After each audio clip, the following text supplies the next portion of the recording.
MLC ఎన్నికల ప్రచారంలో ముఖ్యమంత్రి పాల్గొనడం అంటే ఓటమిని అంగీకరించినట్లేనని కేంద్ర మంత్రి బండి సంజయ్ ఆరోపించారు. మంచిర్యాల జిల్లా క్యాతన్పల్లి మున్సిపాలిటీ పరిధిలోని ఓ ప్రైవేట్ హాల్లో నిర్వహించిన బీజేపీ మంచిర్యాల జిల్లా ప్రభారీల సమావేశంలో బండి సంజయ్, ఎమ్మెల్యే వెంకటరమణారెడ్డి పాల్గొన్నారు. ఈ ప్రభారీలో కార్యకర్తలకు దిశానిర్దేశం చేశారు. ఢిల్లీ ఎన్నికల విజయంతో బీజేపీలో జోస్ పెరిగిందని బండి సంజయ్ అన్నారు. తెలంగాణలో బీఆర్ఎస్ పార్టీ పరిస్థితి అగమ్యగోచరంగా మారిందని, కనీసం ఎమ్మెల్సీ ఎన్నికల్లో పోటీ చేసేందుకు అభ్యర్థులు కరువయ్యారని విమర్శించారు.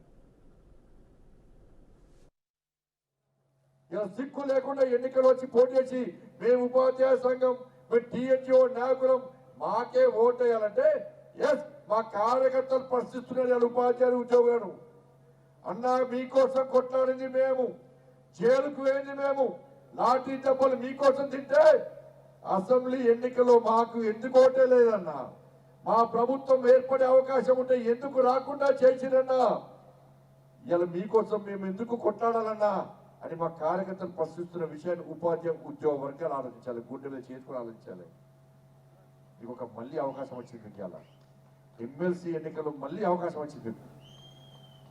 మా కార్యకర్తలు అరణ్య రోజులు ఒక్కసారి ఆలోచించండి. అలా ఆ రోజు కాళ్ళకు గాజు ఒక్కరు గుర్తుంటే అమ్మ అమ్మ నడిచినటువంటి ఆ కేకలు మీ కళ్ళకు మీ చెవులకు వినడాలి.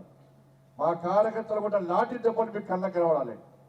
అప్పుడు ఓటేనన్నా ఈసారి కొట్లాడింది మనమన్నా, దెబ్బలు తిన్నది మనమన్నా, లాఠీ దెబ్బలు తిన్నది మనమన్నా, కానీ ఓట్లు మాత్రం అటేసి మోసం చేశారన్నా. కానీ ఈసారి ఆలోచిస్తున్నాను, ఉద్యోగులు ఉపాధి ఆలోచిస్తారు. 317 జీవో కోసం భారతీయ జనతా పార్టీ కార్యకర్తలు మన కోసం బలిదానం మొత్తం బలైపోయారు, వాళ్ళ జీవితాలను సర్వనాశనం చేసుకున్నారు. కాబట్టి ఈసారి పక్కా ఓటు వేస్తామని చెప్పి ఓటు వేయడానికి సిద్ధంగా ఉన్నారు ఉపాధ్యాయ ఉద్యోగ వర్గాలు. మనం చేయాల్సిందన్నా పోయి వాళ్ళని ఓటు రిక్వెస్ట్ చేయడమే మన పని అన్న, కేవలం ఓటు రిక్వెస్ట్ చేయడమే పని అన్న. వాళ్ళే కాదన్నా గ్రాడ్యుయేట్స్ అందరూ మన కోసం చూస్తున్నారన్నా. పార్టీ గుర్తిస్తుంది ఇలా కూడా గుర్తిస్తుంది.